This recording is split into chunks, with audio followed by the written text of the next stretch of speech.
Educating, informing, serving. Fact TV, keeping government honest.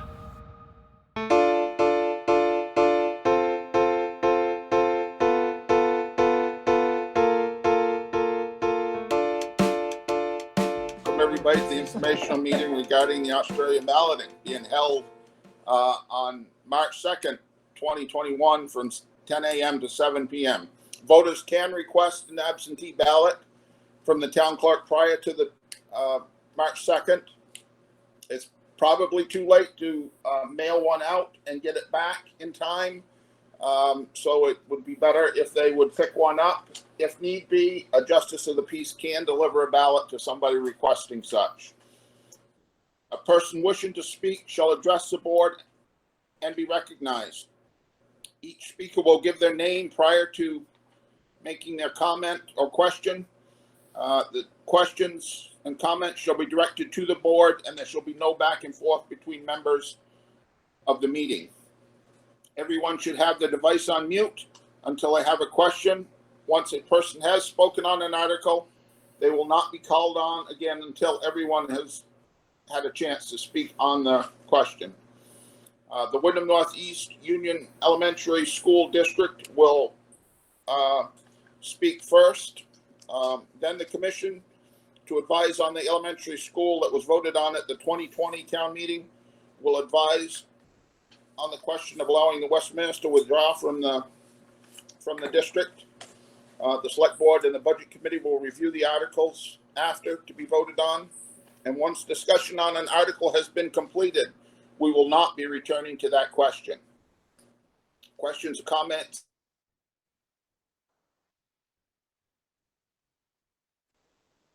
At the informational meeting. I see Jack is here. Yep. Do you want to start out with the school section of the presentation tonight? Sure, I'm happy to. And again, just to be clear, the way that we've got this split out is I'm going to talk about the budget, probably assisted by Lynn when I make mistakes. And then Dawn is going to talk about the article involving Westminster's application to withdraw from the district. And I'll pitch in if he thinks that I'm helpful. And that's kind of how we'll do it.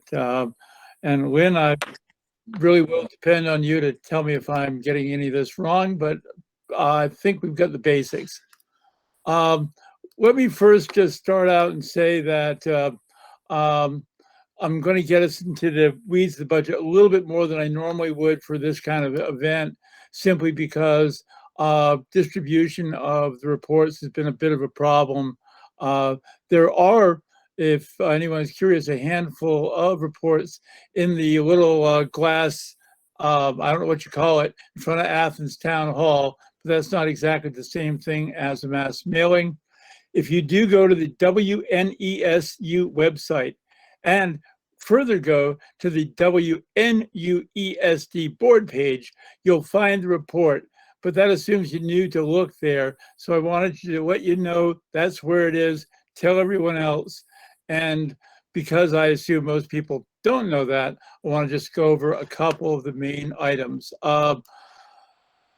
Obviously, this has been a year unlike any other because of the pandemic, because there were questions about the state's trust fund, and we didn't know what that was going to mean about taxes until fairly late in the process. We had all sorts of craziness involving the supervisory union's finance office, which pushed developing budgets back almost 2 months from what they would normally be. And we found ourselves in a crosshair of a national lawsuit to overturn the public education system. It's been a lot, and that's just not even before we get into the separation issue that's going to be before us. With all that said, I think that probably people want to know what's going on with the budget and why does it look the way it does. Obviously, the budget is a consolidated budget.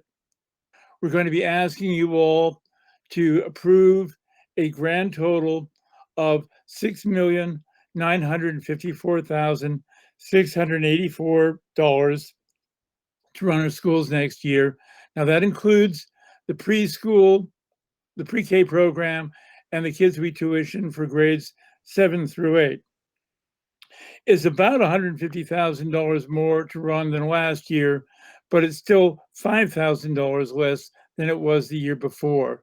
Now, people are going to want to know what the bottom line impact is if Westminster was a separate district and there was a joint Athens Grafton district. If Westminster was on its own, $5,187,960 of that 6,954 would go to Westminster. Our two-town budget would be $1,766,000 and 720. Let me try that again. $1,766,724 flat. Now, we spent a lot of time trying to work out the financial impact of having two districts versus one. I spent time on it. Flora Pagan, our finance director, spent time. We spent time with Brad James on this. I know that Don spent time. Hardy Merrill and his team in Grafton spent time. But it's going to be sort of ballpark estimates no matter what we do, because Vermont calculates cost per student via very Byzantine equalized pupil calculus that changes every year. Elementary school students no longer are considered a full equalized pupil. They're considered a part pupil. Grades 7 to 12 are considered slightly more than one. There are add-ons for free and reduced lunch, which helps Athens and Grafton a little bit. There's a number of other calculations the state uses, but it doesn't really sync up. However, if we work out the equalized pupil formula and split the district into two parts, we think, and you can correct me on this, Don, that we think it's around $103, $105 per equalized pupil. Now, there's a different calculation the state sometimes uses, which breaks it out closer to $200, but that's against a equalized pupil,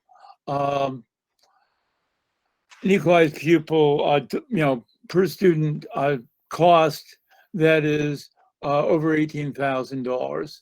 So you have to decide if $200 more per equalized pupil is a thing that you want to spend money on to have control back of your district. So that's what it boils out to. As I say, the current estimated, and this is a state estimate, and I wouldn't put a lot of weight on it because there have been problems with these, is that the equalized pupil estimate is $18,533. Now, so add $200 to that, and you'll get a sense as to what we're talking about. Based on the state's calculus, the whole district's projected spending per equalized pupil is about a little over 1% less than it was last year. If the district was split out, depending on how the state does it, we think that it would be about roughly 0.5% more than it was last year. But that's again fairly rough stuff. I have to tell you that we spent time with the state of Vermont the last 3 months, and literally every week when we asked for updated information, we saw variations by 5 to 7%. It really took a while before we came to an agreed set of numbers. That's really what it looks like right now. The other things that you should know is that we believe that if we move the Westminster school back to a Westminster school district, that would be a shift of cost of about $25 to $35 per equalized pupil count back to Westminster, and Westminster Westminster contributed to the new districts, um,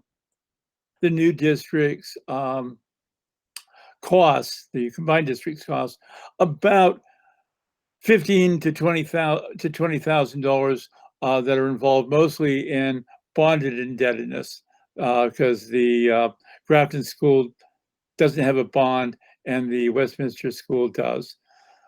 Again, these aren't really big numbers when you're talking a multi-million-dollar budget, but I wanted you to know about them. I'm willing to get into the weeds if people want, and I'm not sure they do, about why the cost is what it is. One of the things that's pushed costs down was there's been a major reform in our special education program. Unfortunately, it's saved everybody else actually a lot of money. It hasn't saved Westminster, Athens, and Grafton nearly as much because their special ed population is slightly up. It just is. This, the same is true of our costs for what was the other item? For actually, that was the major one. The thing that's pressing it down is the total population going to middle schools is down.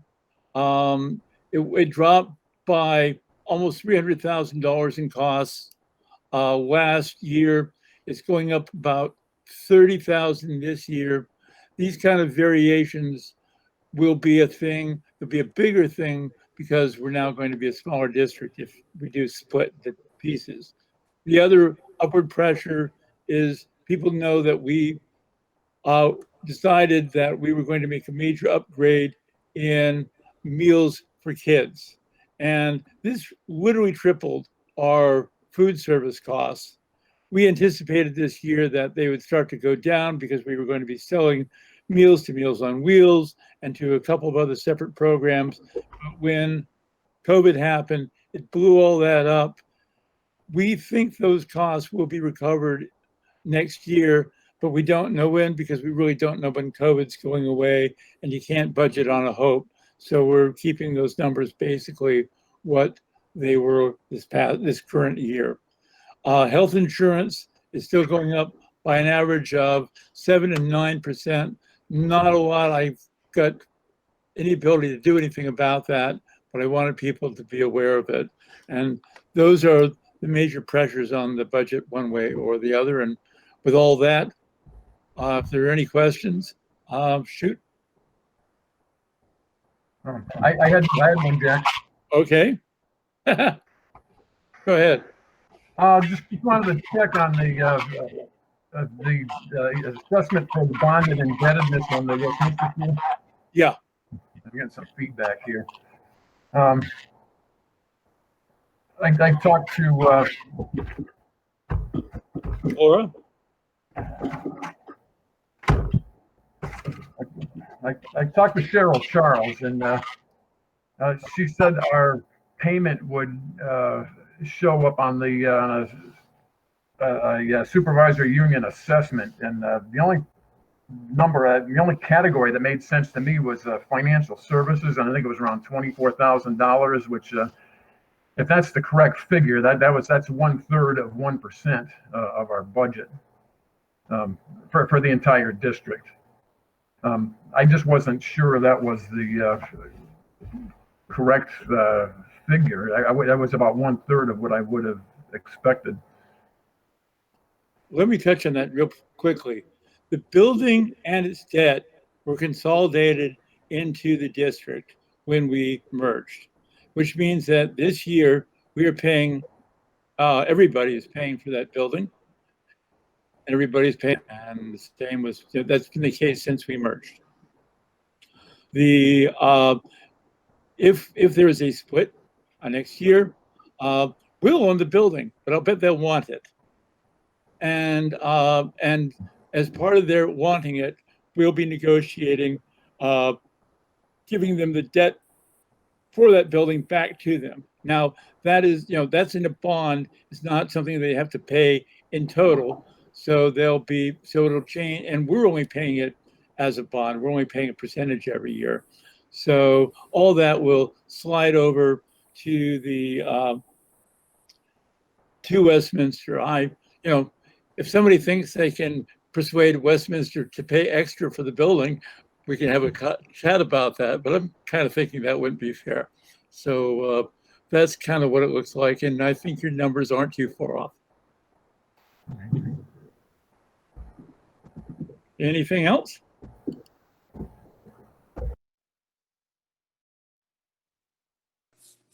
All right, if there isn't any other questions on the school portion of this, I think we will move on to David, I don't know when Don's presentation comes up. He may have some additional material, so let me know.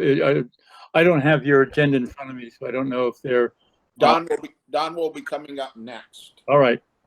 The committee will be coming up next. So if nobody has any more questions or things about the school district budget, we will move on to Don Caponcelli and the committee to advise the school and the town and the information you might have about the withdrawal of the town of Westminster from the district. Don, go ahead. Okay, I forget the date. I think it was January 6th that Westminster as a town voted to they decided they'd like to leave the three-town K through 8 district. The only one I really talked to in any kind of depth as to the reasons why they wanted to get out. I was talking to Caitlin Charles, and she was saying mainly that they've over the years, over the decades, they've enjoyed a very lively on-the-floor town meeting debate about their schools and their school budgets. A lot of people in that town very passionate about their participatory democracy. And they saw with a loophole in the Act 46 legislation, they saw an opportunity to get back to more local control over their school. And this is mainly what drove the vote. I had wondered whether part of it had to do with proportionality of representation to the boards. Athens and Grafton combined have a resident population of less than 1,100 people. Westminster has considerably more people than that. They're 3/4 of the K through 8 budget, but Athens and Grafton have 4 representatives to the Union District Board, and they only have 2. I was surprised Cheryl didn't see that it hasn't been much of an issue to date. If for some reason the state or any of the other towns do not allow Westminster to leave this district, then that could be an issue in the future. But it wasn't right now, and that's mainly it. Jack's already touched on the fact that we would Athens and Grafton would default to a 2-town Union school district, and increases and decreases in the student population would hit us a little harder. We wouldn't have as much of a buffer for that. Years ago, we were looking at the things that were needed in the Grafton school. I think it was built in 1984 or 85, so it's 35-year-old building. Back years before COVID, we were looking at the ventilation system was a little bit marginal. I haven't been on the board, so I don't know if anything has been done with that. Other issues. So we would we would have a larger impact for that. That's pretty much it in a nutshell. Athens and Grafton voted quite resoundingly not to enter an Act 46 4-town union. So if I were a betting man, I would say that Athens and Grafton would favor going back to going to a 2-town union school district. All right. Does anybody have any questions of Don?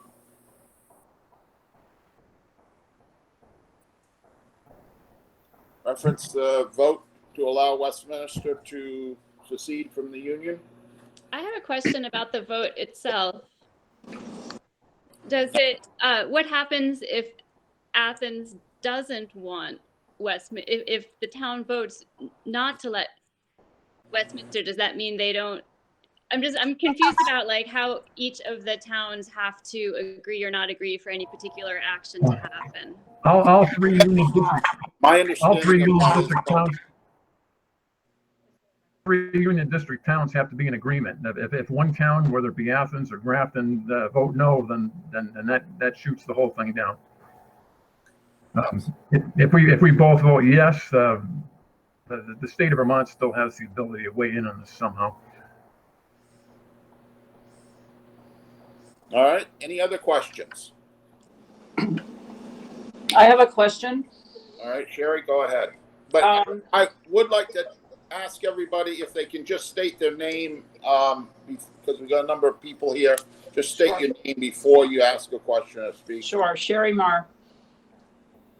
I'd be interested in hearing from Jack and Lynn, I guess, and maybe Don as well. But if Westminster had not had this vote back in January, would Athens or Grafton have taken the same vote to exit this merged district?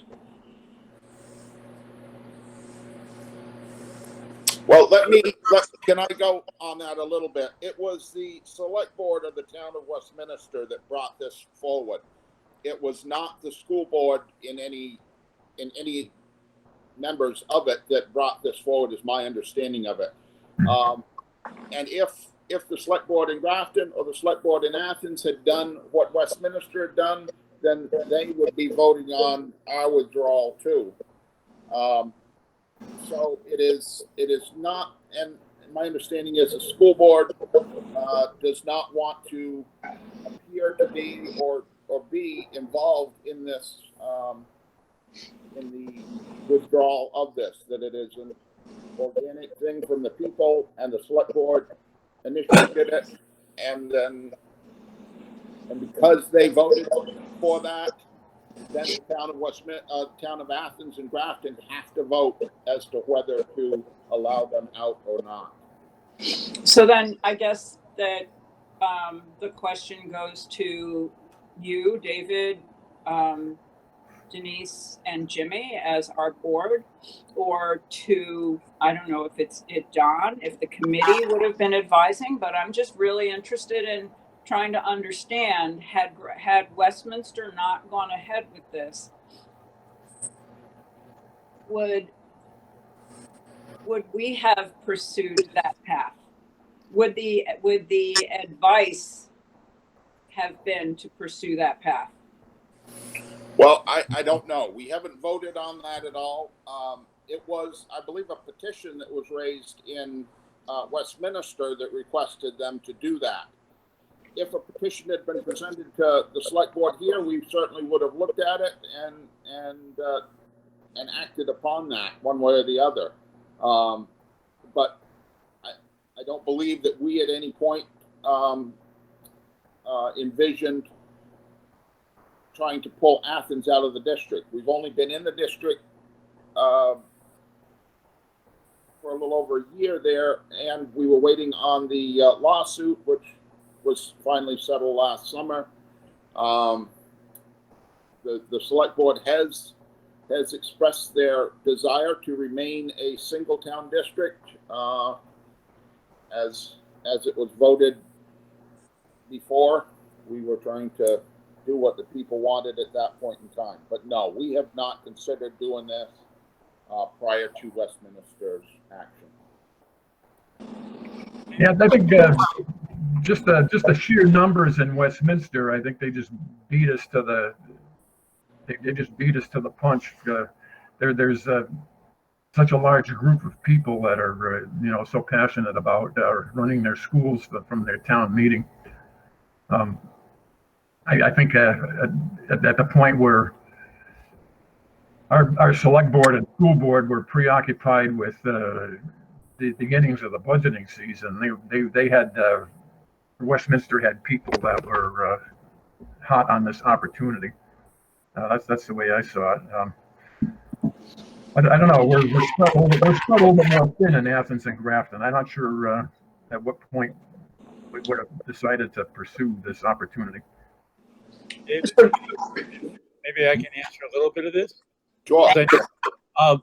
There was an active interest in Grafton to look at it.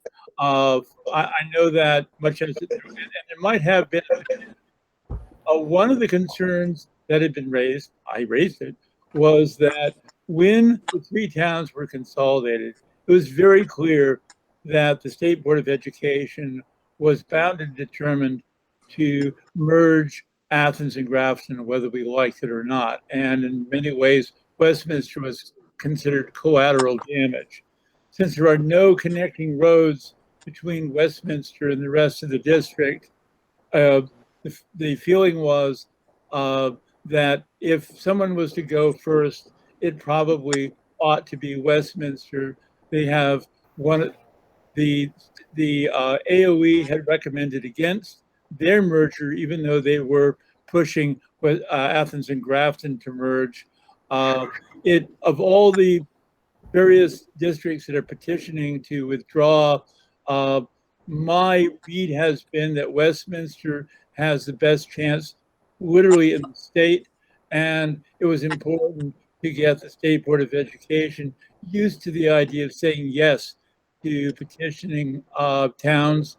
And while we've taken no hard position and would respect any further petitions to withdraw in the future, right now it was our feeling that we'd like to have Westminster's issue adjudicated before anybody else's and see what that takes us. Well, it also is worth noting that unlike, say, Grafton, and I have no idea about Athens, Westminster indicated a willingness to sue if they didn't get their way and put money behind any effort to separate. And I certainly wasn't, felt that if they wanted to spend money on this, more power to them, and let's see where it lands. Because the district spent a lot of money on the original court case, and we'd rather not do that a second time. All right. Thank you, Jack. I appreciate that. Anybody else have any further questions? Yes, I have a question. All right, who is it? Hi, everyone. My name is Ike Leslie. Yeah. So I'm new here to town within this last year, and I would really appreciate it if someone could give me the super basics about, are we talking about all levels, elementary, middle, and high school? And where do students from Athens currently go, and how would that change? Thanks. Oh, David, you really? I'll make this brutally short because we know it's brutally long.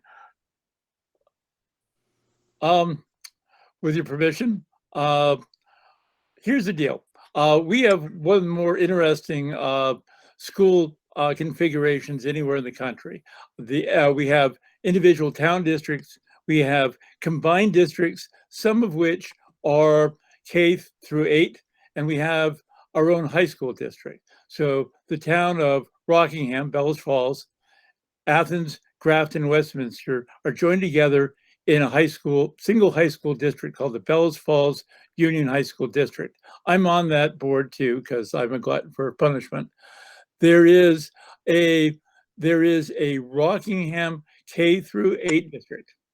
There is a joint Grafton, Athens, Westminster district that was forcibly consolidated a couple of years ago into a single district. The individual towns used to control their elementary school programs, largely because people thought elementary school kids shouldn't travel and should be near their schools, and it made more sense to have separate town districts. Part of Westminster's concern is they want to have their K-8 to be under their own control. Now, one more thing. It's not just a K-8, it's really a K-6, and we have a middle school program where kids tuition to receiving middle schools around the region. That's controlled by the elementary school district, but not much. It's really kind of a free market thing. So there's the short version of a long story. All right. There is also school choice, right, Jack? That students, some of our students go to Bellows Falls in the district, but some of them go to Leland and Gray. And right. When the first round of consolidation happened, Grafton made a big stink about this, and the high school hold on. Hopefully that died. Yes. There's something called the Grafton Understanding, which is that that even though money doesn't go with the students when they go to high school, except to Bellows Falls Union High School, because students are going to Leland and Gray and to Green Mountain, those schools agreed that if they're getting 2 of the 6 years, they're willing to take kids for the other 4 years for free. It helps to be good friends with the chairs of a couple of school boards. And that's worked for more than a decade now, I think, Lynn, right? So that's kind of how it is. all right. One other thing that the elementary school students go to the Grafton school from Athens. And I think pretty much all of them go to Grafton and none go to Westminster. Is that not correct? Yeah, we can't legally send elementary schools out of district by state law. So unless they've got special needs. And so all our kids go to the Grafton Elementary School, or all the Athens kids go to the Grafton Elementary School by and large. So, And if either way, how this votes, I don't believe the students will be changing school no. in the foreseeable future. Thank you for that information. That's really helpful. And just to clarify, where do Athens students go to middle and high school, and do they have choice in that?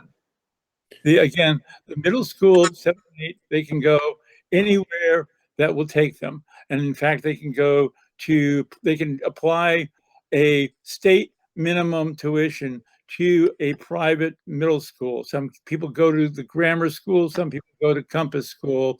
A majority of them go either to Leland and Gray or to Bellows Falls from Athens, and probably a majority actually go to Green Mountain from Grafton. When you get to high school, they are supposed to all go to Bellows Falls Union High School.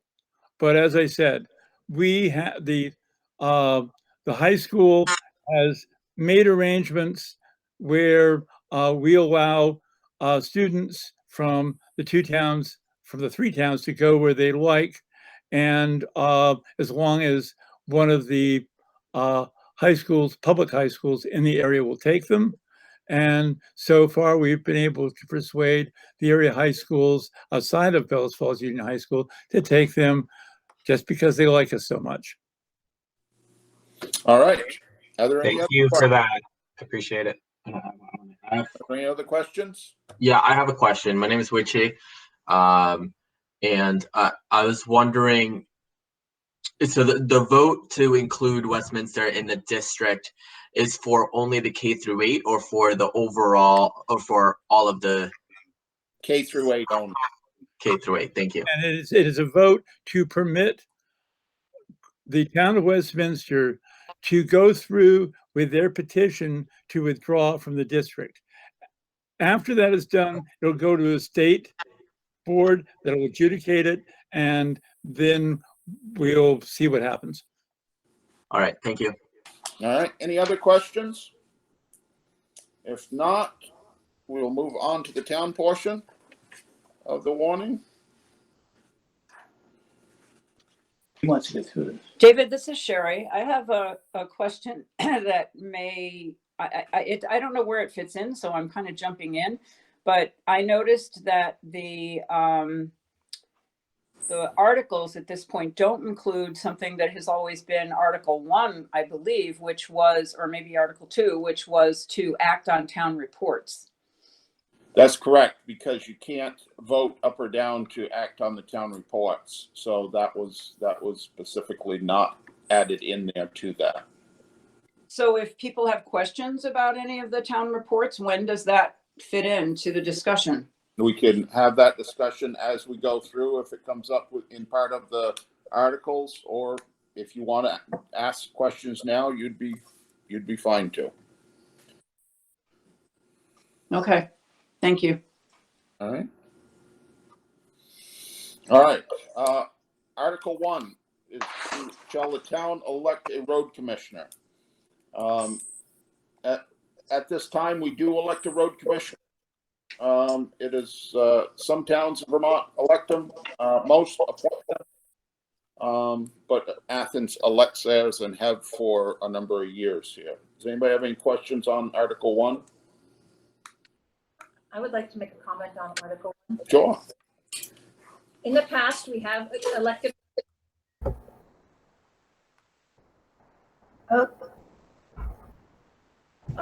The road commissioner is not a paid position.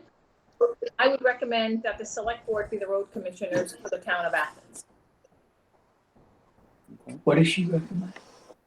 Could Denise repeat that, please? I didn't get what her recommendation was. I said, I would recommend, in the past, we have elected road commissioners. The road commissioner is not a paid position. I would recommend that the town select board be the road commissioner instead of electing a road commissioner this year. And even if we could just take that moving forward, always having the select board be the road commissioner. David, this is Sandy Caponcelli. Andy, go ahead. I believe that we really don't need a road commissioner anymore because it's sort of a redundant position. It's a go-between the road foreman and the select board. So either we don't bother with it anymore, or as Denise has said, we just turn it right over to the select board because the road commissioner really has no authority. I believe it's in statute that the town does need the road commissioner, but it can be appointed or it can be the select board. It does not have to be an elected road commissioner. But I think instead of eliminating the position at all, I think we do have to have somebody that is appointed. Or if not elected, then it's appointed. Kate Bova, can I say something? A question? Go ahead, Kate. If I remember correctly from asking in times past when I asked if we should bother having a road commissioner, and I never quite understood this, it was something about that they only took care of summer roads. Could you kind of tell me what that means?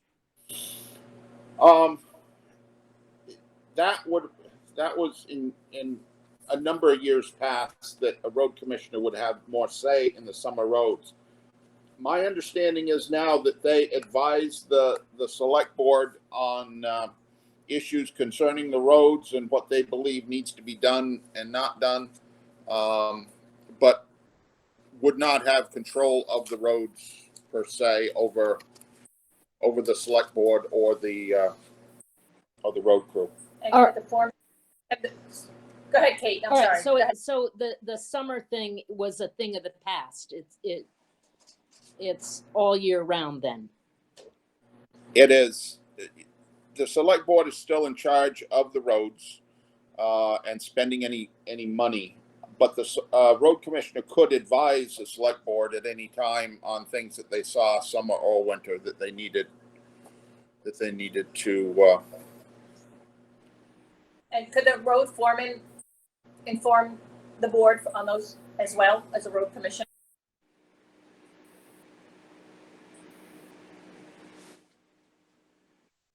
Two different people. Years probably it has been the road foreman and the road commissioner have been the same person. So,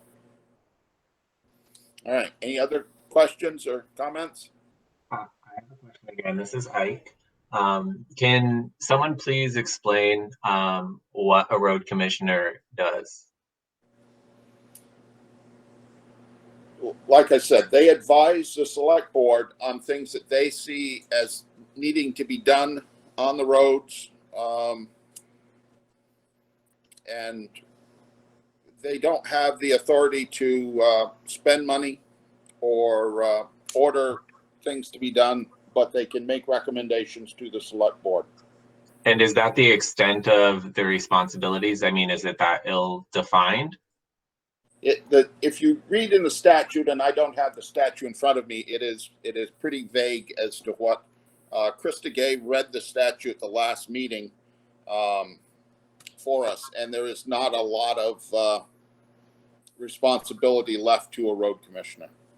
So if it's not defined and there's no explicit authority, how is a road commissioner's perspective on the roads any different from any citizen who makes advice to the select board? Well, it would be if they were elected or appointed, that they would be the road commissioner, and it would be their responsibility to make recommendations to the select board. I guess my last comment is if there's anybody here, like who's seeing something as far as like the value of having that position that hasn't been said yet, or I'd really appreciate hearing that perspective too. All right. Does anybody have anything they want to say about it? This is Sherry. I'm not necessarily responding to Isaac's question, but I'm just wanting to clarify that when we talk about a road commissioner's position as advising the board about work that needs to be done, we're talking probably more projects, you know, big things that are needed on the road, not the day-to-day, you know, what is the road crew doing tomorrow kind of a thing. Is that correct? It could be either. It could be either, Sherry. That's not how I've ever understood that position in the past, but that may be. All right. Does anybody else have anything on Article 1? If not, we'll move on to Article 2. Shall the town authorize the select board to borrow money if necessary for current expenses in anticipation of collection of taxes? This used to be an article for both the town and the town school district, if needed to borrow money for, say, a large road project or something like that, and it was in the budget and had been approved. There were some times that we needed to borrow money to pay that, knowing that the money would come in a few months when taxes are collected. It is a pretty straightforward article, and one that is always there, and I've never known it to not be passed. But it is not to be able to borrow money that is not approved. It is only for to make sure that the town is able to pay its responsibilities. Does anybody have any questions or anything about that? Hearing none, we'll move on to Article 3. Shall the town collect taxes on the 10th of September in 2021? That is the normal date that we collect taxes. The last 2 years, because of some issues with the state in coming up with the school portion of the tax bill, we've had to push that back to October. Hopefully this year it won't be the same, but we have put it in again as September 10th for this year. Is there any discussion on that? All right. Article 4, shall the town vote to publish a list of delinquent taxpayers in the town report? That's an article that is always there and hasn't changed in a number of years, but we have to have that in the warning to do that. Any questions on that?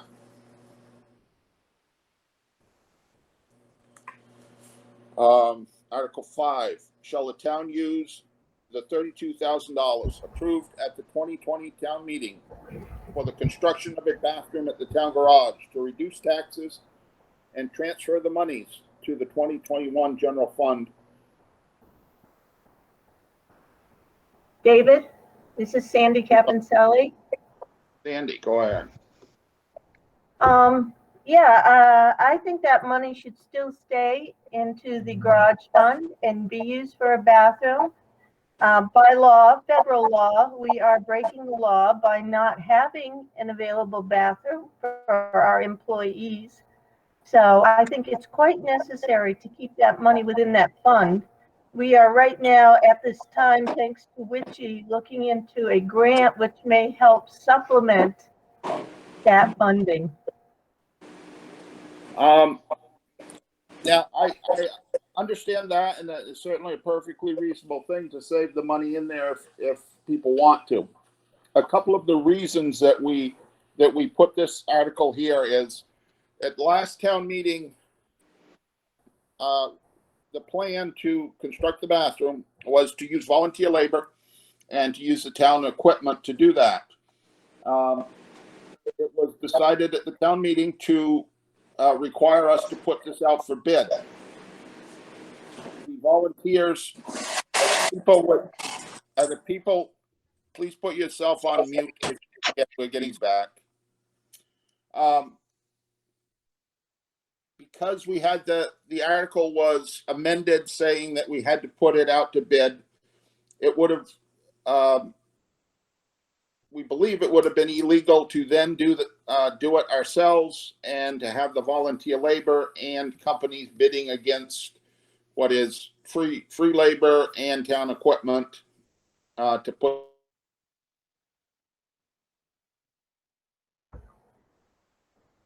the structure.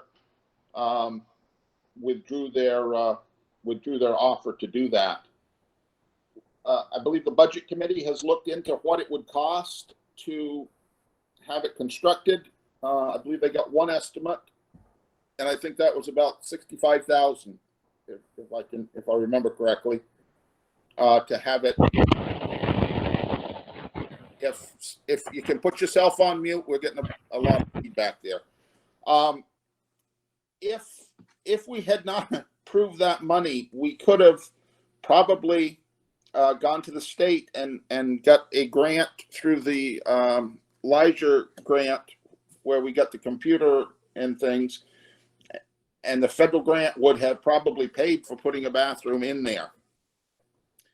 But because we had that $32,000 in there in an account, we could not get the money for the Elger grant.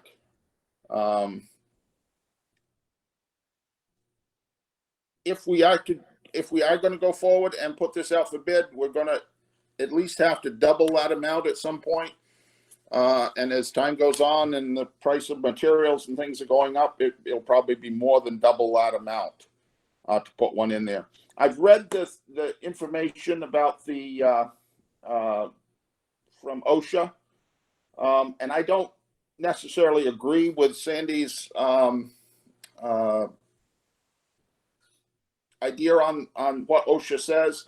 If the road crew is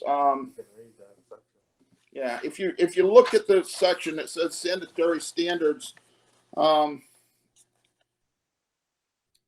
it says as long as the workers can travel to a nearby bathroom, that will meet the OSHA standards. And it also says it has to be within 10 minutes of wherever they are. Yeah, it be within 10 minutes of the bathroom. And it also the front page. Not the front, like what you have highlighted. And it also says that if the mobile, if the crews are mobile, they do not. That is a different classification, and they don't have to have a bathroom with them, which you really can't. And the road crew does have it. I don't think anybody here is saying that that we shouldn't have a bathroom out there. It's just not going to be. We are not going to be able to do it for $32,000. We cut back last year during the year on our appropriations and things, not knowing what the economics were going to be with the COVID. And we probably still don't know what the economic impacts are going to be. Things don't seem so bad now, but we're still living off from stimulus money from the federal government. So we're not sure. I don't think anybody is sure what the full impacts are going to be. So instead of leaving the 32,000 in there, at this point, we thought we would use that to reduce taxes this coming year. And if in some future year, next year, 2 years from now,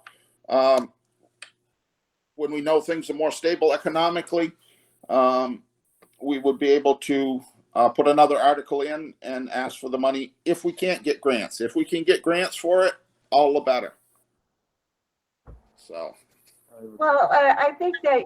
Wait a minute. Jimmy's got. This is James Trimble. You said there was a grant available, the Elger grant, that would pay for the entire bathroom. It probably would have, but is that something that's available? It's not now. It was just a 1 year thing. It was a one-time thing with the stimulus money. And you could, if you had things to allow people to work remotely, you could have said that instead of them having to travel here to this office, that they had their own bathroom. That would have probably been there. You could have used that. But because we had money appropriated for it, we couldn't apply for that grant. So, or get that grant. Now there may be very well maybe other grants, and there may be a grant coming out with this new stimulus package that's going through Congress at the time. So I just also want to make a statement. The bathroom that we had designed and we thought we were going to put in included a shower? No. We eliminated the shower. Originally it did. Yes. Okay. Because according to this, that's not necessary. Right. Okay. David, this is Danny Taylor. Can I speak? Yeah, go ahead, Danny. I gotta agree with Sandy. You know, it took a lot last year to get this 32,000 to pass, and I think it should stay in there to go toward the bathroom, whether we need to add to it in the years to come or not. But by getting rid of it and then asking the people again later on for 50, 60,000, it was hard to get the 32 to go. And whether it's a OSHA violation or not, it's a place of work for them. They should be able to have a bathroom in there. And even if you're going to take and have a special meeting to reword that article so that the highway crew can at least get the septic system put in, you know, this coming summer, so that you know what that cost is and it's gone. Now you're only looking at the building portion of it. But I agree with Sandy, that money should stay there for the bathroom. Well, I mean, that's perfectly fine. I don't think there's anything on the board that says we shouldn't have a bathroom there, because we should. We shouldn't have people going to their homes or driving to the town office. But we had the money in there. We didn't spend it, so we wanted to bring it back to the town to see what they wanted to do. If they want to leave it in there, that's perfectly fine with me. And I think. Yeah. David? Hello, David. David. Wait a minute. David, Wait a this minute. is Dennis. David, this is Dennis Moranti. I want to, add my 2 cents to this. I agree with Sandy and Danny. Last year, the townspeople voted the 32,000 for the bathroom. It's there, and I think we should leave it there. You could talk about a bathroom being 10 minutes away, but I think when seconds count and the bathroom is minutes away, it's not a good position to be in for anybody. I don't think anybody's arguing that, Dennis. It's just that we David, will you let me finish? David. Go ahead, Dennis. Also, maybe we can consider an outhouse in the meantime, just to get us through this.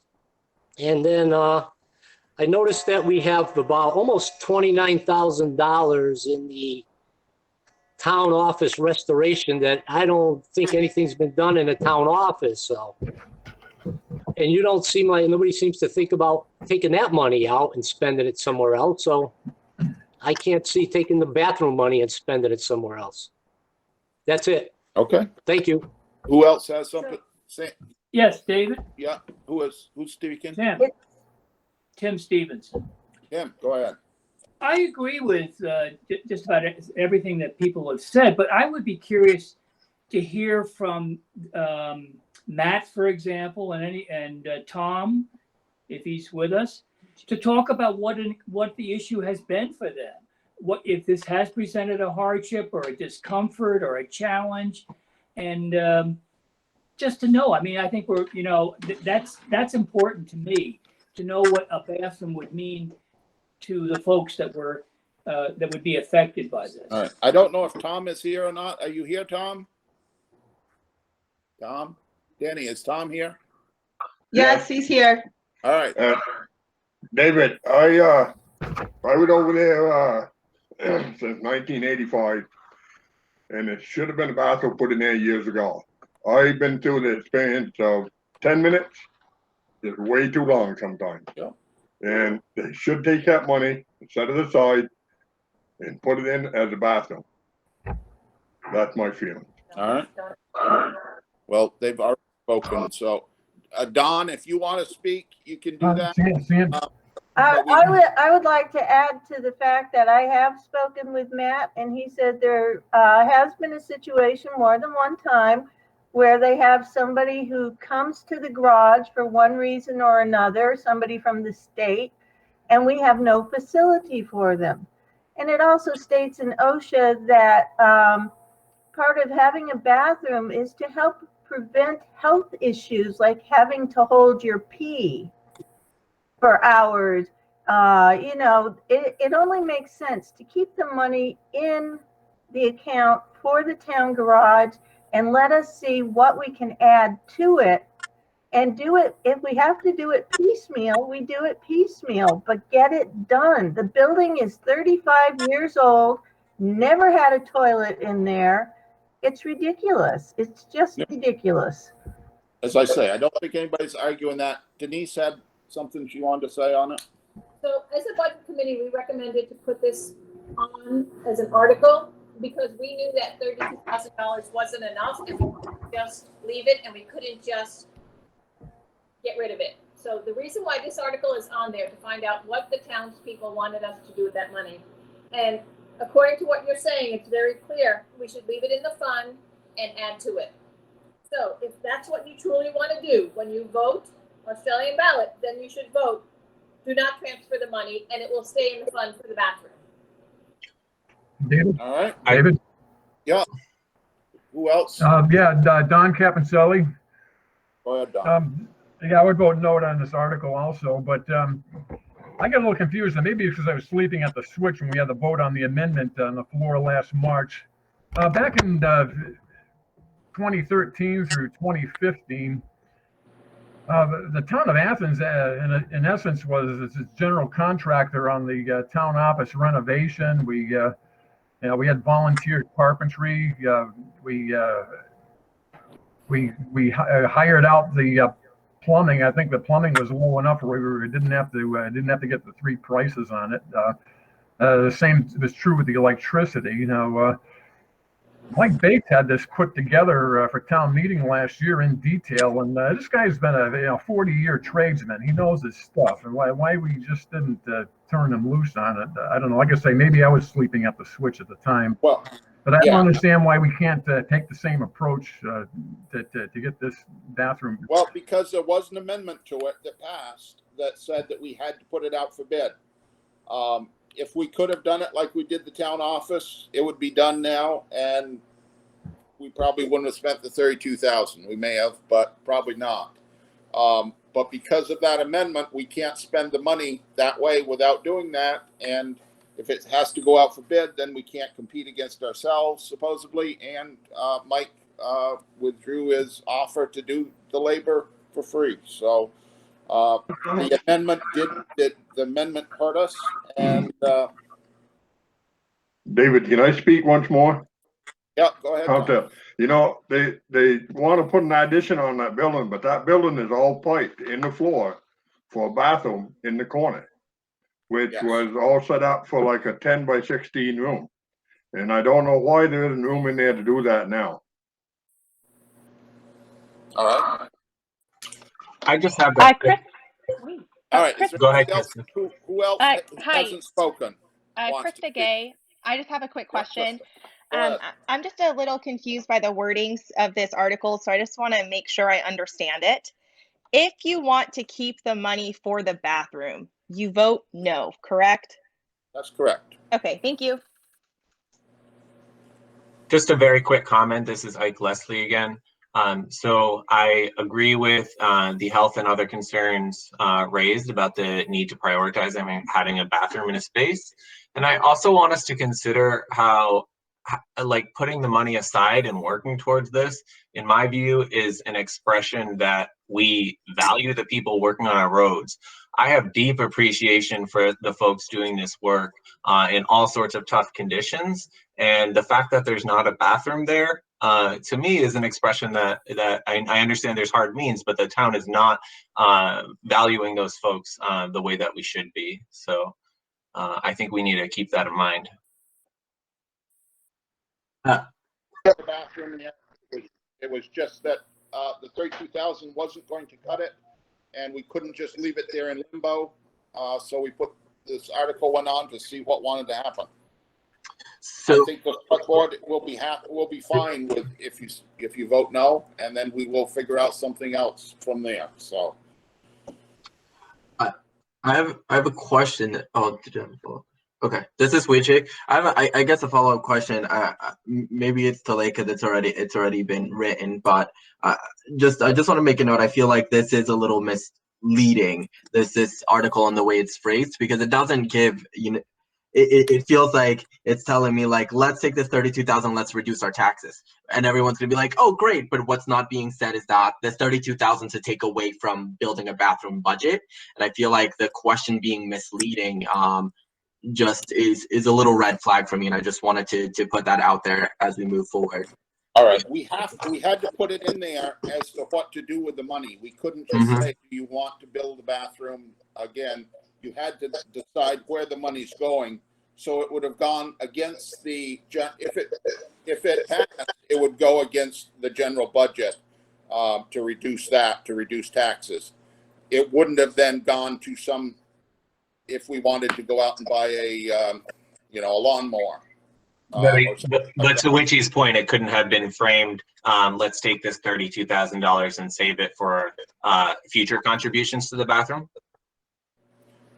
Well, you had to decide what to do with it, and this would have, you could have, it's sitting there as it is now, but it's not enough to do it with that thing. So that's how it was framed. It wasn't to confuse anybody, but to let them know that instead of taking that, if you voted just to remove it, the 32,000 from that fund, it would have, you needed a place to designate it. And we designate it to wrap back into the budget instead of taking it for another project or. And I have one last question, and this is just totally just because I'm new to this. But David, I'm trying to understand your role. Is your role to facilitate the conversation, or is your role to defend a political viewpoint? Because I'm feeling like you're defending this rather than facilitating the conversation. Well, I'm trying to facilitate the conversation, but explain what the board's rationale was behind it as well. I'm not saying that I'm supporting voting yes for this, and I'm not advocating to vote yes for this.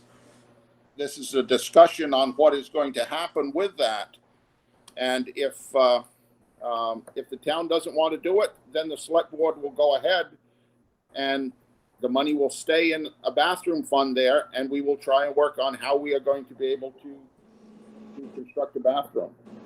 Thank you for the clarification. David? Yeah. This is Sandy again. Sharon? I would just like to state that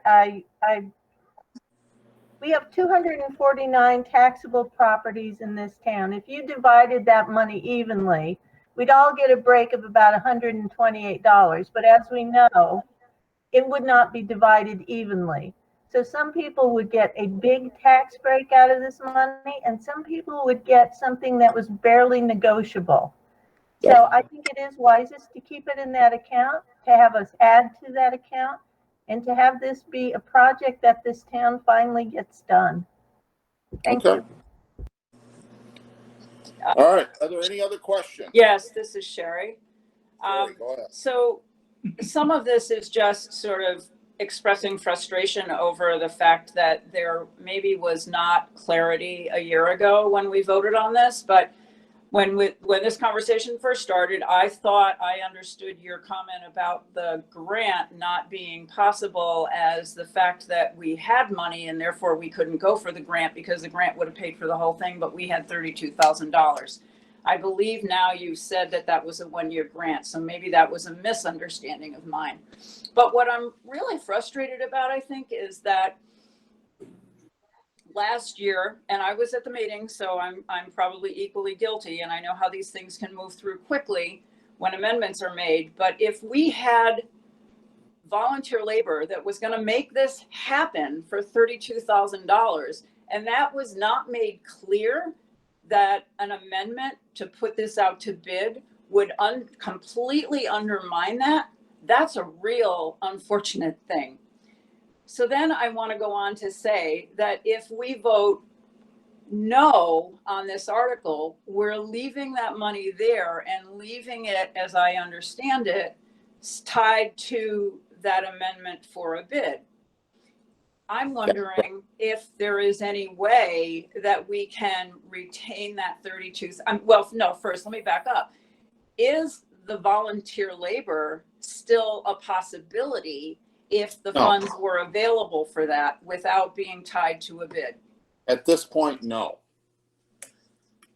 And no, because that's how they're tied, or no, because that's not going to happen now. We know that, or it's possible. We were told that it was a no, that if they want to put it out, if the town wanted to put it out for bid, then that they would not be volunteering their contracting. Okay, I understand that. But I'm saying that if this money was available but not tied to the putting it out to bid, would that volunteer labor possibly be an option again? I don't know. Okay, so I think we need to find that out. And so then I wonder, while I absolutely support the idea of there being facilities available for our town crew, I mean, 10 minutes is crazy. I wonder if voting yes on this article, and that's not to dismiss what others have said about how difficult it was to pass this money, but releasing this money from that amendment so that we could return to it and in the meantime find out if the volunteer labor is available and then be able to pursue this. But to really know all of the I's and T's and ducks in order that need to be crossed and understood so that we don't get caught in the kind of confusion and then end up having something that could have been done for $32,000 costing us 62 because we didn't understand it all when we got caught up in the discussion. That's what I'm really frustrated with right now. Yes. Sherry, and I'm not going to be able to answer all of your questions here, but let me just throw this out. If you want that money to go toward the bathroom, which we had wanted, that's why we put it in there last year, I would vote no on this article. Leave that money in that position. If we need to then go out and change that at a special meeting to change that or to raise more money, we can do that. But if you vote yes on this article, it will just go back into the town coffers, and you can't then take it back out to put it into the bathroom. So if you want to keep this in there, and then we can work to get other funding or a grant or something or another vote on this money to free it up so it doesn't have to go out to bid. My suggestion to you is to vote no on this article and then go in. But if you vote yes, understand that 32,000 is then going into the general fund to pay for the budget we will be voting on for the rest of the year. So if you want the bathroom, don't vote yes, vote no. So then is the budget that we're seeing in the town report now reflecting that 32,000 or not? it is not. Okay. Yeah, David, just one final comment. I just cranked the numbers. The savings by putting that 32,000 in the general fund instead of raising the money you asked for in Article 6, the savings is 7.6%. So if that helps people make a decision. Okay. So let's be on this a little bit more here. Everybody should have their chance to speak on it before another person speaks on it, on an article. So is there anybody that hasn't spoken on this that would like to add something to it? Lynn Morgan. Lynn, go ahead. So the way I'm understanding it, voting no keeps the money in the coffer. And can we then legally go back at a later time and re-vote on how this money is used? That's correct. That we can then get rid of that piece that's snagging things up. That's correct. Okay, thank you. Is there David, anybody? this is April. Yeah, go ahead. Back to what Tom said. He said there was piping or something in the corner already for a bathroom. Is there a reason that wasn't looked into, and would that save money if they put it in the corner? I don't know. It probably would, but I don't think the actual the part of the building that they were going to build was going to be a lot of money. Most of it was into the septic system, into things. But certainly, I mean, we're not wedded to the idea that it has to be an addition to the building, but the addition was not going to be the huge sum of the money. And certainly Tom would know whether the pipes were there better than anybody. So.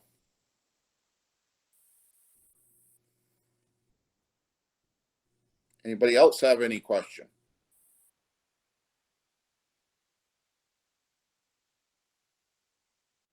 Recent discussion last year was a procurement of goods and services. And it says that $10,000 to $25,000, we need to have sealed written bids. And that was not done. The budget committee came up with a figure, and then with the volunteer work, we did not put it out for bid. And that's one of the main reasons that it came up last year that it should be put out to bid, because of the policy that we have. Well, no, I don't think that was it. I don't think it was necessarily the policy. I think it was somebody thinking that this was too much money and it could be done less if it was put out to bid and go with a lesser amount. But then Mike indicated that you can't have people bidding against what you already know is the price, and that it would be free labor and the town labor and things like that. So it was more with the idea that it would be assuring the best price, which. See, from my recollection, someone had mentioned, why didn't we put it out for bid? Yes. Because it was $32,000 and it should have gone out for bid. No, it was they thought they would get a better deal, and as Mike said, it would probably be legal to try and bid it out and then pull it back and do it ourselves with volunteer labor and town equipment and things like that, when the other people were having to bid on it with other things. Is there anybody that hasn't spoken on this that wants to speak on the Article 5? If not, is there anybody that wants to speak on it that already has spoken on it? Sherry?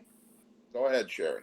So then just for clarification on this, when that $32,000 was put forth last year, it was not speaking about labor. It was only speaking about materials, equipment needed, et cetera, not labor. No, Is that correct?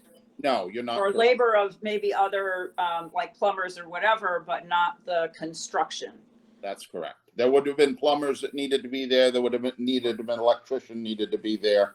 But yes, the majority for the construction and the earthwork would have been done by the town and by the volunteer labor. And so then the pieces that would have needed to go out to someone else would have been rather small. No, that's not correct. It would have been the whole thing, Sherry. It was the whole thing that we had to put out for bid. If we did it, we had to put it out for bid by the amendment. No, by the amendment, I understand that, David, but prior to the amendment, we were probably looking at pieces that would have either gone out or, I guess, been arranged by the volunteer labor to come in, but they would have been paid. Is that how? There would have been some pay for plumbers, electricians, but if it's under $10,000, which all of them would have been, it can be the best practices of getting quotes and choosing from that. So again, understanding the clarity that while the total cost was going to be $32,000, there was no piece within that $32,000 that would have needed to go out to bid. Is that correct?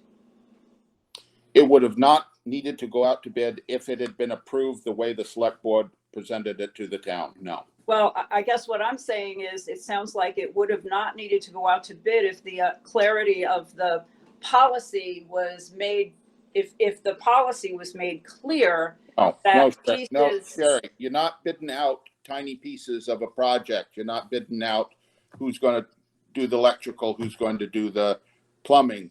It was for the whole project that we had to bid it out. That's what the amendment was. It was to rebid the whole project, yes. That's what the amendment was. That's not what the original article was. The original article was to authorize the $32,000 for the construction of a bathroom with the knowledge that it would have been volunteer labor, town equipment, town labor, and professionals as we needed to hire them. Okay, so I guess my point is that had that been really understood at town meeting, perhaps that amendment would not have passed. And that's unfortunate. It was tried to be explained, but it was thought that it could be done less than $32,000 as I remember it and hear it, that it was the $32,000. All right. Anything else on Article 5? Article 6. Shall the town approve a budget of $562,747.05 with $420,347.05 to be raised by taxes to defray town expenses? And would somebody from the Budget Committee like to speak on this first?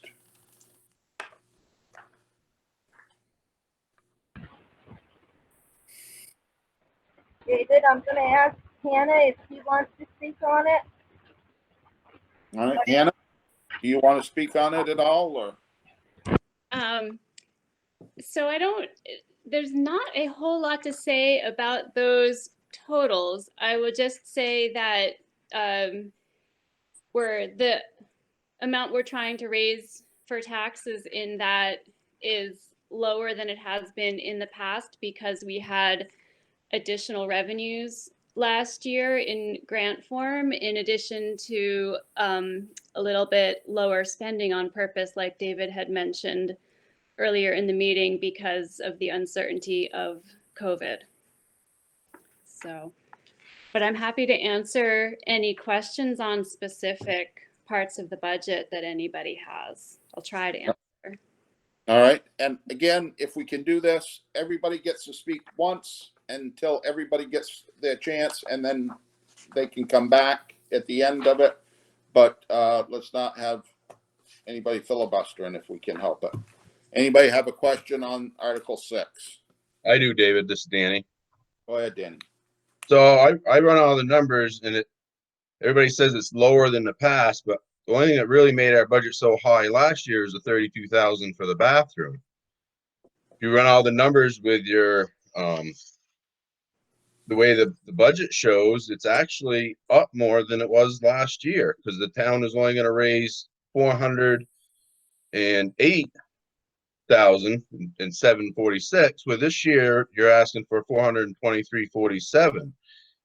Now, is the surplus of the 45,000 making up part of that 420, or is that's going on top of that 420 to get the total, correct?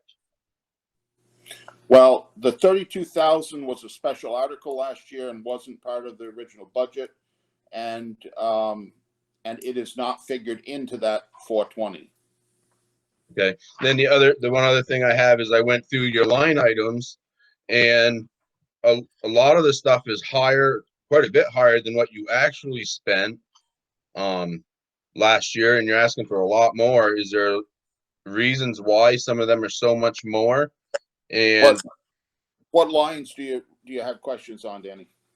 well, I mean, all of them are, for the most part, all of them are higher than what they were the year in 2020. And then if you look at the actuals, we're asking for way a lot more money than what the actuals were. I mean, like computer related, for example, you know, the actual cost last year was $940.21, but this year we're asking for $3,710. Is what is the reasoning? And a lot of the lines are like that. I think they all have different answers. The computer related one, there's two things in there. One is I think we did not receive a bill in 2020 for 2020s, which made the actual lower than we expected. I think we will receive, or we actually have received that bill from NIMRIC, which is our main software system, in January 2021 instead of in 2020. And in addition, NIMRIC is raising their licensing costs because of extra security work that they have to do building the software. So we are looking at an even higher bill from them for this year. So it's kind of hitting us from both ends on the computer related. Okay, and the only other thing is I read the road foreman's report where we're saving 75% on salt. If you look at the actual that we spent, and then what we're asking for this year, if we're saving 75%, why are we asking for 32,000 when you should only be asking for like 5,400? I mean, that's a huge savings right there. My understanding from talking to Matt is that he was experimenting with saving salt, but he wasn't comfortable yet dropping it to the level that he thought was possible until he tried a winter with his new method. And is the over-the-rail mower figured into this year's budget? Yes. It is. What's that under? Contracted services under road maintenance. Yeah. All right. Seems like there's only like the computer stuff and the bill not coming through. It seems awful high. All right. Anybody else have a question on this? No other questions on Article 6? All right, we will move on to Article 7.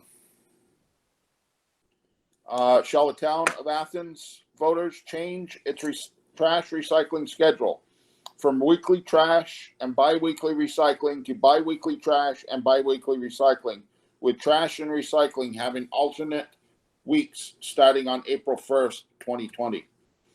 And I think I can give a little, hopefully somebody can add to this, but the price of the trucking is going to go up for us if we continue with the same company, Triple T,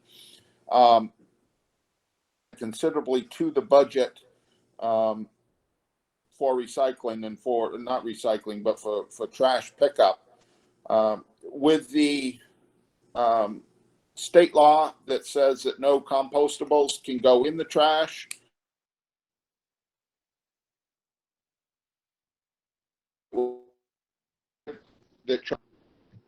now that there aren't compostables that can go in the trash legally. There is also the option of getting an RFP from other truckers, other haulers, to look at the trash. But at the time, we didn't have time enough to issue that, to get that done for the town report. And this was an option to go with. So is there anybody else that wants to give any kind of, the budget committee want to give an explanation on this that makes more sense than that? David, this is Shannon. Who is it? And I have our, from our minutes when we talked about this, and Mike had did the research on it. I'll get the bullet point. New trucking rate is $130 an hour in April. That'll go up this April. Tipping fees won't change for a year or two. Yearly trash would go up to $45,948.28 if the frequency stays the same. The trash company that we have now doesn't mind going to every other week trash pickup would alternate weeks with trash and recycling. Bi-weekly cost would be $38,830.78 for next year because it won't go up until April. The weekly cost will be $44,000. Bi-weekly cost will be $38,300. So we're saving about $6,000 if we go to bi-weekly trash.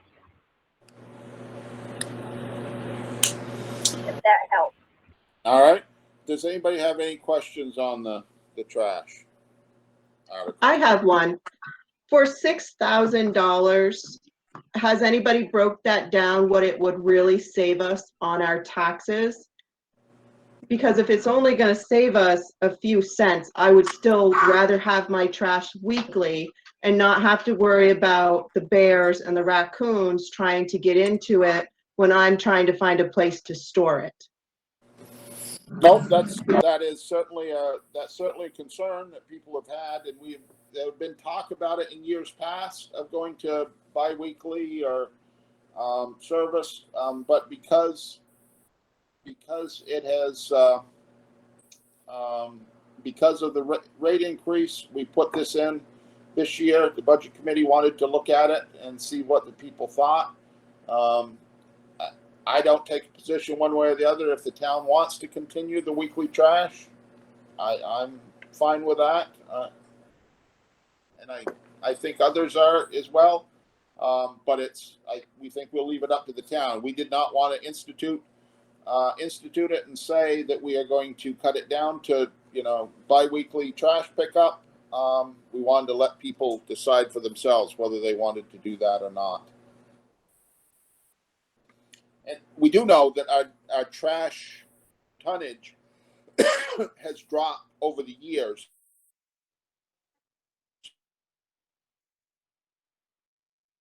Our trash tonnage amount of actual garbage that goes out is going down. So, anybody have any other questions? This is Sherry. Go ahead. I'm curious, and maybe this question should have been up under the last article when we were talking about the budget, but just looking at the service fee that comes in for trash bags, which I think has always been seen as offsetting to some degree that cost of the trash pickup. The increase that happened in the cost of the bags happened during this year, I believe. And so the budgeted amount right now for next year is looking at being less than what was actually received last year. And I'm just curious to hear someone speak to that. I can speak to that. People are buying fewer bags.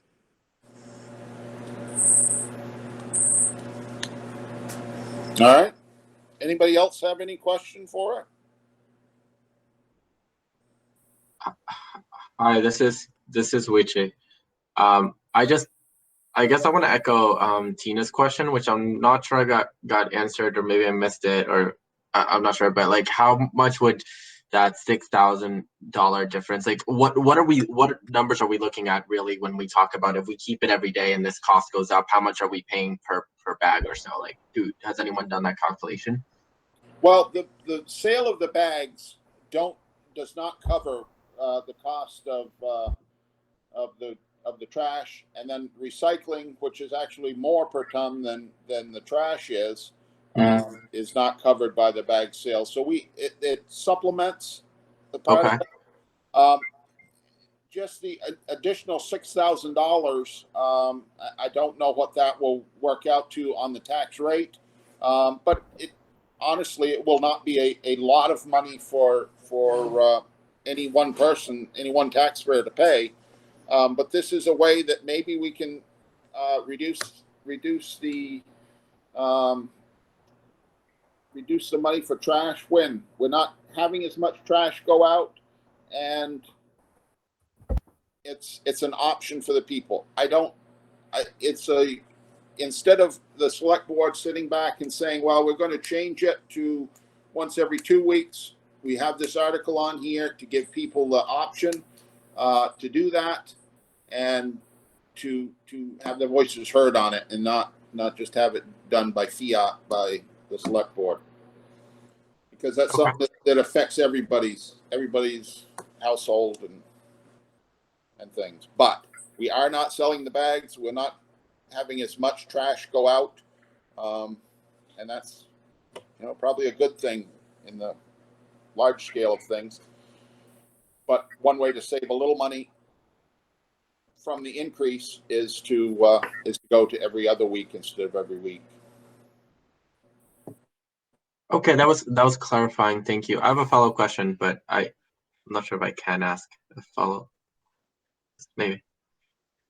Sure. Go ahead. Okay. How much does the 30 something thousand, how much does that compare to what we're paying now? Is that still more, or is that the same price? Hannah, can you answer that? Yeah, Richie, do you have a town report? I do. So if you look on page 12 of the budget, Yeah.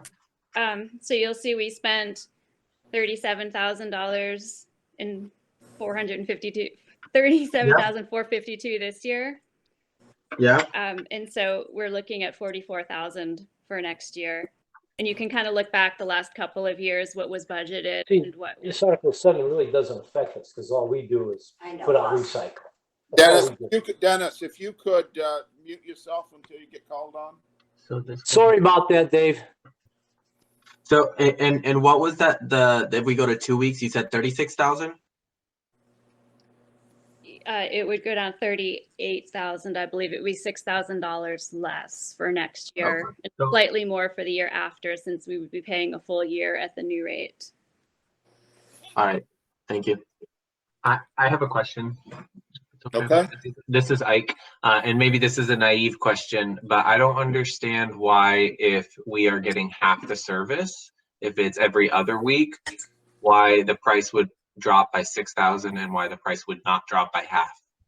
Well, it goes to the price of the trucking is going to go up, irregardless if we have it every week or every 2 weeks. If we're doing it by the every 2 weeks, we're only saving on the trucking, because what you would put out this week, you will actually put out double in the 2 week period. So your tonnage is not estimated to go down any, but it'll just save on the trucking. That's very helpful. Thank you, David.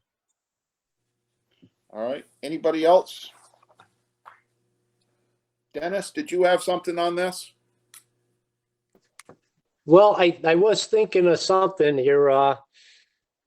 Seeing we're not supposed to be putting any kitchen scraps into our trash, what is it exactly that is attracting the bear? And maybe we can figure out a way to have secure containers. And then also the scheduling for pickup of recycles and trash. Instead of having the truck come up here every week, 1 week for trash, then next week's recycle, third week trash, fourth week recycle, couldn't we have every other Monday trash and recycle together? They have to send 2 trucks, Dennis. They don't take them both. They don't take trash and recycling in the same truck. Well, I mean, just do it similar to what we're doing now, but just eliminate that 1 month, well, 2 Mondays a month that they only come up and pick up the trash. You know, they do come up twice on a Monday, trash and recycles. The next Monday, they just come up for trash. Could I just answer because Sure, go ahead. Triple T actually were the ones who asked for that to alternate the weeks, and so they would have work for a driver each week. Oh, so they want to spread out the work then for themselves. That's basically it? That was what they were willing to do to change our Okay. focus. All right. Well, that's an explanation. That's good enough. Okay. Thank you, Hannah. If nobody else has anything, we'll move on to Article 8. Now, I'm not sure that, yeah. I'm sorry. I'm just wondering, like, could we, you know, even if we decide to keep the weekly, could we still go for an RFP to try to see if someone can offer a cheaper price? I think we will. If Okay. we keep it weekly, we will go to an RFP to see if we can get it at a more reasonable rate. Triple T has been doing it for a number of years. They do a good job. There are some other haulers out there. They're a local company. Some of the other haulers are conglomerates that might give us a good price the first year and then triple it the next year. And so we can look into it. But I do know that we have done that before. We've had independents that either sold out or didn't to Browning Ferris, I think, did it for us for a while. And then they can write their own check as to how much they want to charge us. Triple T isn't that way, but we certainly can look at that later. Got it. So the point is that there'll probably be an RFP sent out, but not a lot of hope for getting a cheaper or better deal. Yes, I don't know. We might get something cheaper, but I'm not sure it'll be a better deal because Triple T has not raised their trucking fees on us for a number of years. They have to pay what the waste district has for their set fees and stuff for the disposal. Yeah. So that whatever company does it is going to be about the same. So. Got it. Thank you. All right. If I will actually try to go through the human service articles kind of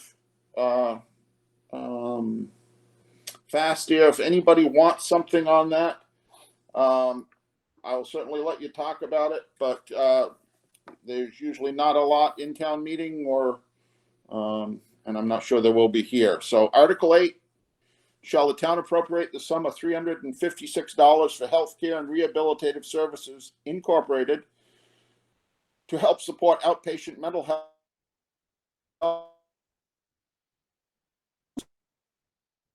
healthcare or VSA section 2691? Does anybody have any questions on HCRS? Article 9. Shall the town vote to appropriate the sum of $250 to support the Women's Freedom Center to provide quality advocacy and support to women and children in Athens? Does anybody have a comment on that? I have a question on 8. I'm sorry. The other ones specify that they do serve Athens and they do serve Windham County, which includes Athens.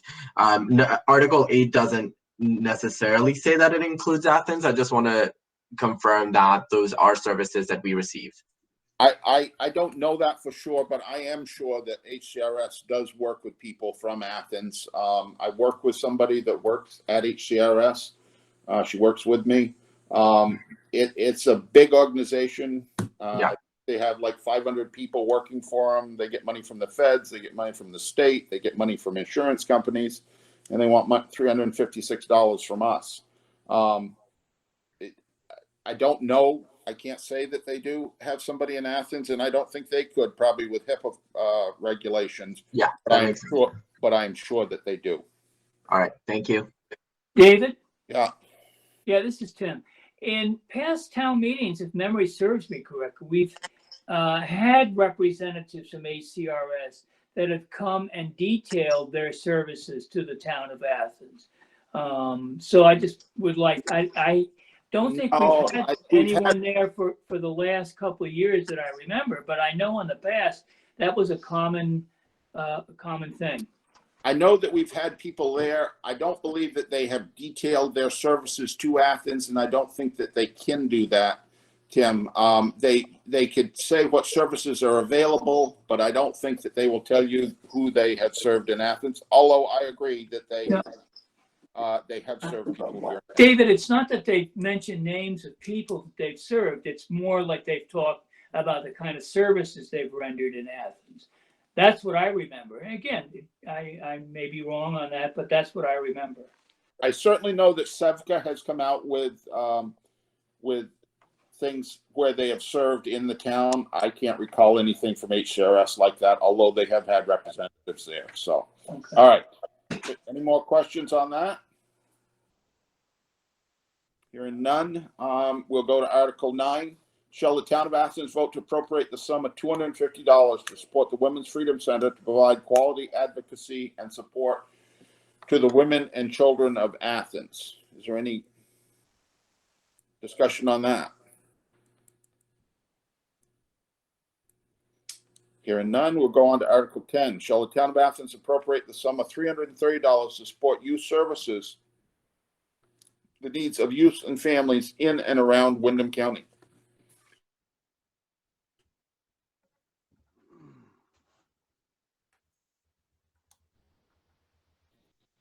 Article 11, shall the town of Athens raise and appropriate the sum of $1,000 for Sevka to assist Athens in responding to emergency needs of the community and providing all available and applicable services? Does anybody have any questions about that? Article 12, shall the town vote to appropriate the sum of $250 for the Bellows Falls Senior Center? Any questions on that? Article Just briefly, this is Ike. So that's a service that Athens folks use, or can someone just tell me about what that means? It is. It supports the senior center in Bellows Falls. I don't know if they have a representative on the board from Athens, but they have in the past on their board. They will assist with Meals on Wheels. They will assist with rides for people if they need it. But yes, and people from Athens do go to the senior center for when the senior center was open for meals, for socialization and meals and things like that. The center has been closed because of COVID. But yes, people do use it from Athens. That's helpful. Thank you so much. Anything else? Hi, David. I would just like to speak for the Bellows Falls Senior Center. I work there, and there are many Athens people before we had to close the dining room that did visit and use some of the programs upstairs that we offered.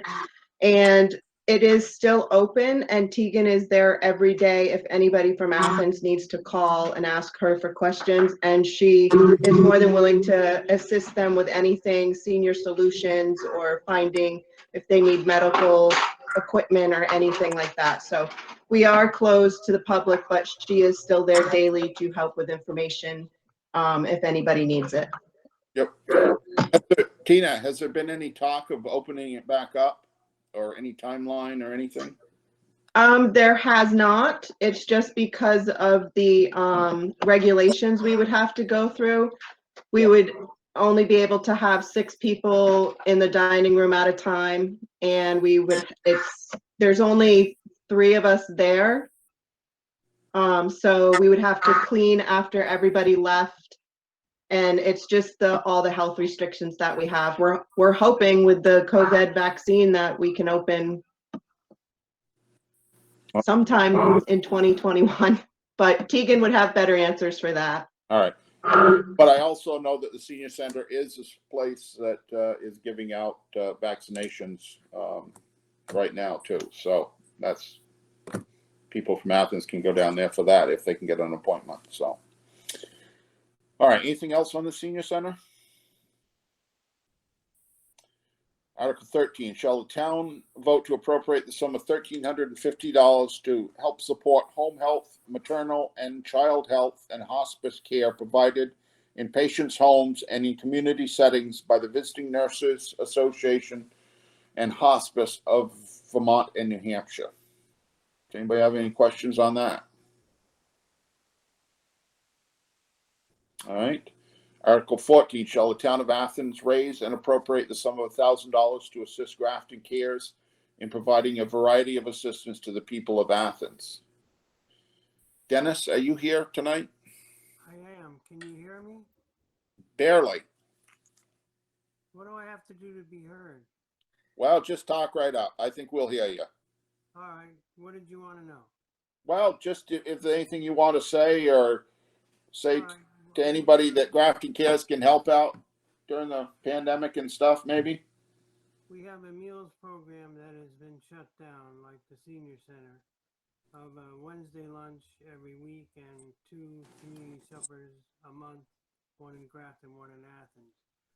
But in addition to that, we have all our other programs operating. We have Meals on Wheels, which we are providing meals 3 times a week to 10 people. We have gas cards for medical appointments, and that's averaging between $100 and $200 a month for people who need that. We have a rides program for medical appointments as well.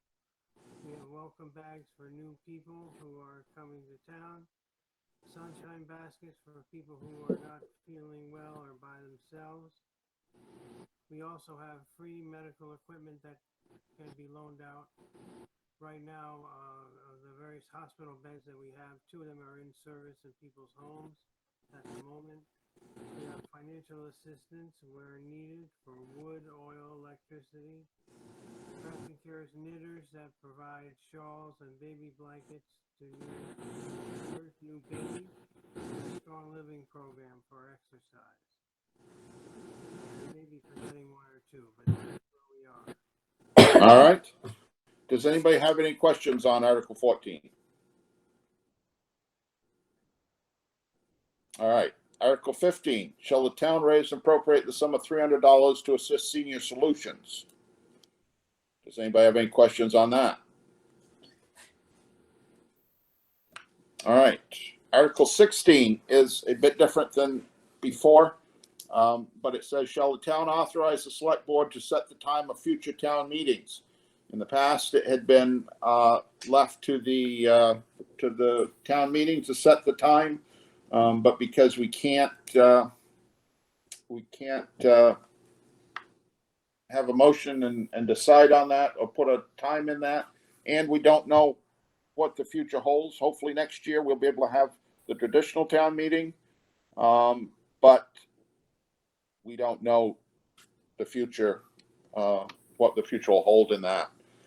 So that will be, if this article is passed, then the select board will have the choice between Saturday, Sunday, Monday, and Tuesday of the first Tuesday in March to set as town meeting day and the time.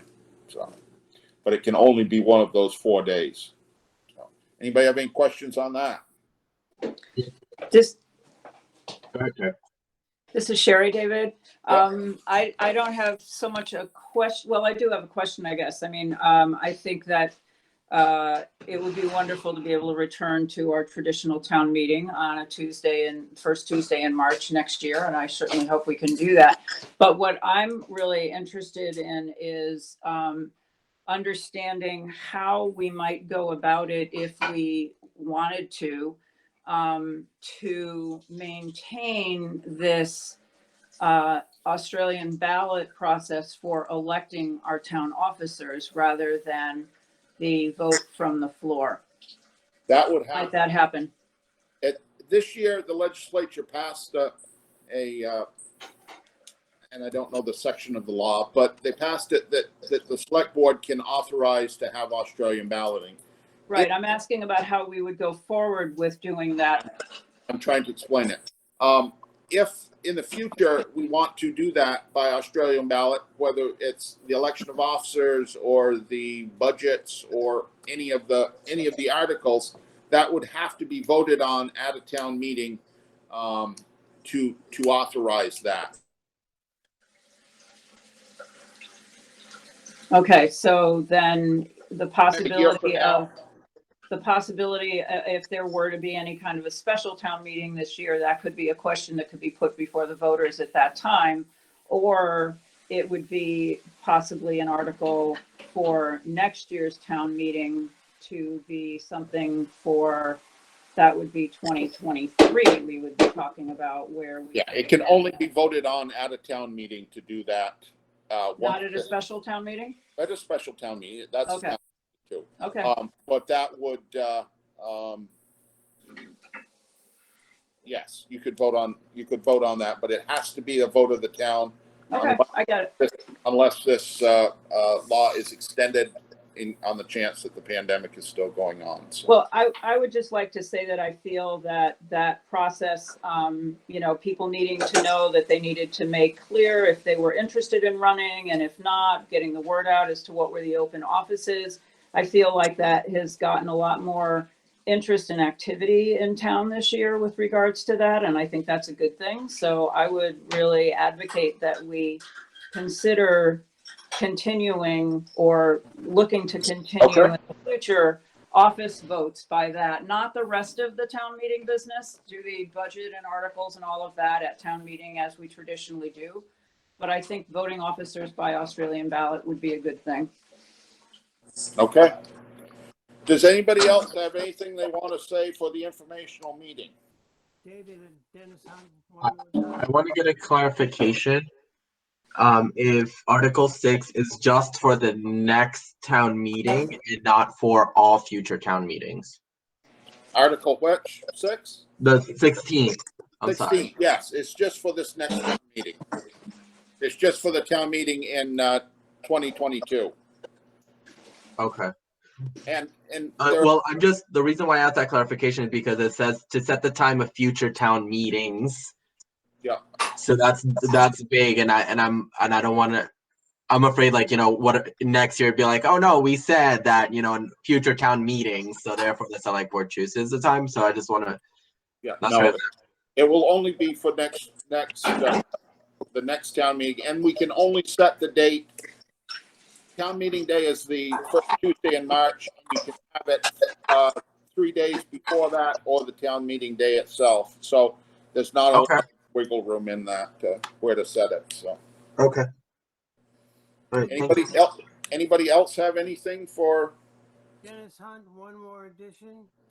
Yeah. I forgot, of all things for Grafton Cares is the Athenian that comes out once a month. That's our project as well. All right. Thank you. All right. Does anybody else have anything? If not, I think I'll declare that the meeting is, the informational meeting is over. Hope everybody comes to vote or has voted on March 2nd. And we'll see you then. Thank you.